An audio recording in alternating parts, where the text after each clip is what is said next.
ఉదయించిన సూర్యుడు సాయంత్రం అస్తమించటం సహజం. కానీ ఉదయించిన బాల్యం వెనువెంటనే అస్తమించటం అసహజం, అమానుషం.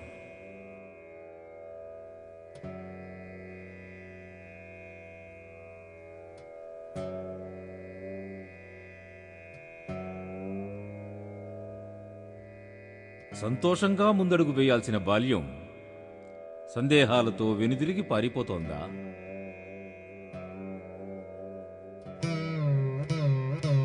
ఎండిపోయిన చెట్టు మీద సైతం పక్షులు గూళ్లను కట్టుకుంటాయి. కానీ ఉన్న గూడును వదిలిన ఈ చిన్నారులు గమ్యం లేని గమ్యాన్ని వెతుక్కుంటూ నగరాలకు చేరుకుంటారు. అలా పారిపోయి వచ్చిన పిల్లలకి సాధారణంగా రైల్వే స్టేషన్లే అమ్మఒడిలా ఆశ్రయిస్తాయి. తమలాగా పారిపోయి వచ్చిన వారే వీరికి బంధువులు, స్నేహితులు. ఎంతో గారంగా అమ్మ చేతి గోరుముద్దలు తినవలసిన వయసులో ఏది దొరికితే అది తింటూ కడుపు నింపుకుంటూ ఉంటారు.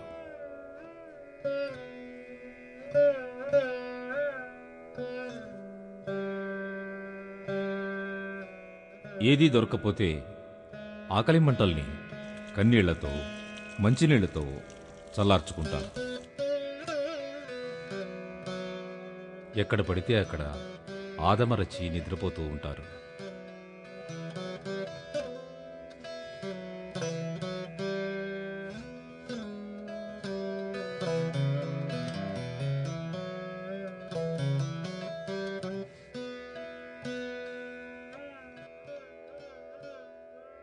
నిలువున ప్రాణాలు తీసే ప్రమాదం పక్కనే పొంచి ఉందని తెలిసినా పట్టించుకోని తెగింపు జీవితం పట్ల వారికున్న నిర్లక్ష్యానికి నిదర్శనం.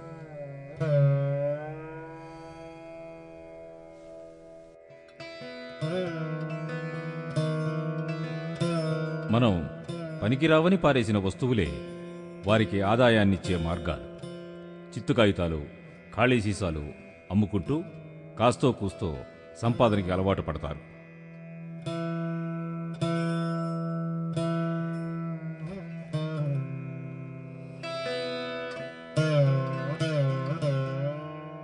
సంపాదనతో పాటు వ్యసనాలు మొదలవుతాయి.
ఇది కాగితాల మీద రాసిన తప్పుల్ని దిద్దుకోవటానికి ఉపయోగించే వైట్నర్.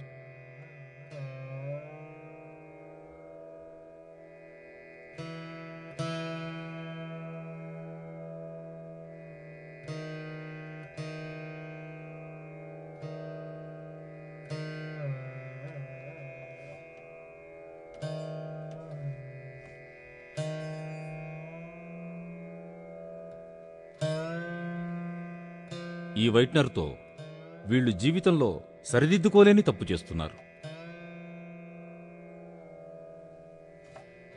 డ్రగ్స్ కన్నా ఎంతో చవకగా దొరికే ఈ వైట్నర్ని పీలుస్తూ పాపం మత్తులో మునిగిపోతారు.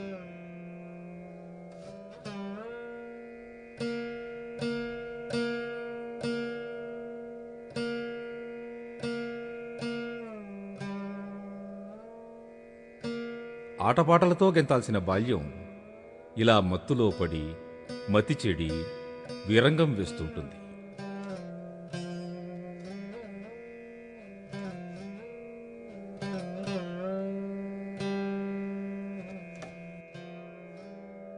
ఏ బాధ, ఏ భయం, ఏ ఆశ, ఏ ఆకర్షణ వీరిని వాళ్ళ ఇళ్లల్లోంచి బయటికి లాక్కొచ్చి ఇలా వీధుల పాలు చేసిందో వాళ్ళ మాటల్లోనే విందాం. షంటి, హైదరాబాద్. మా అమ్మ కొడితే నేను వచ్చేసా. నేను అడుక్కుంటా, ఎవరు తీసుకెళ్ళట్లేంటి దగ్గరికి వెళ్ళాలనిపిస్తుంది. నా పేరు అంజలేల్. బొల్లారంలా డబ్బులు తీసుకోవాలని వచ్చిన.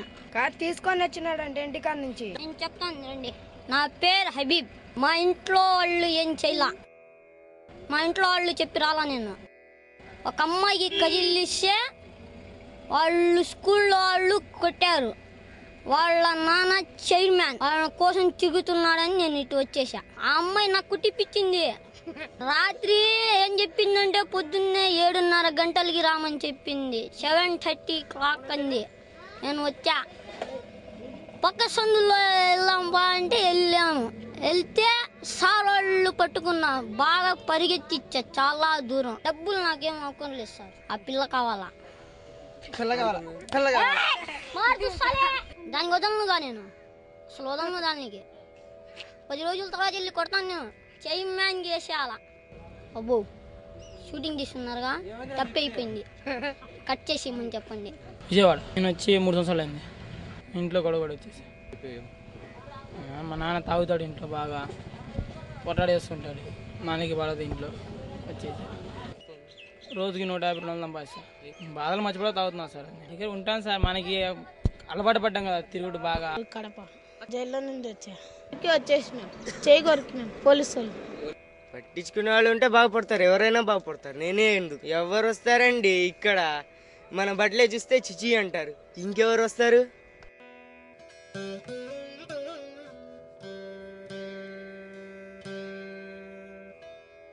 దిక్కులేని ఇలాంటి వాళ్ళని మాయమాటలతో కొందరు చేరదీసి బాల కార్మికులుగా మార్చి వెట్టిచాకిరీ చేయిస్తూ వీళ్ల బాల్యాన్ని దోచుకుంటున్నారు.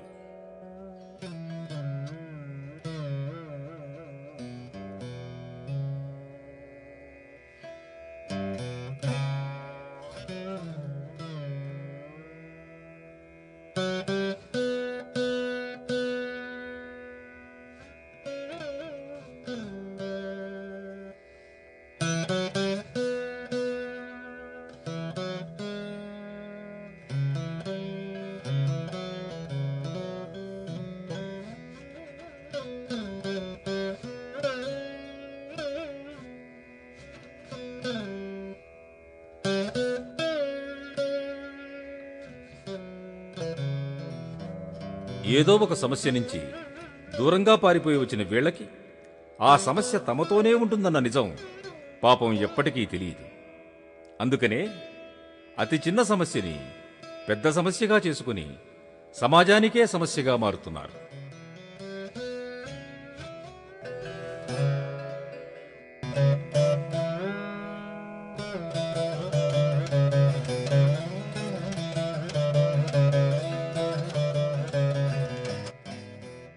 దారి తప్పిన బాల్యాన్ని దారి మళ్లించటం మన బాధ్యత మాత్రమే కాదు, మన అవసరం కూడా.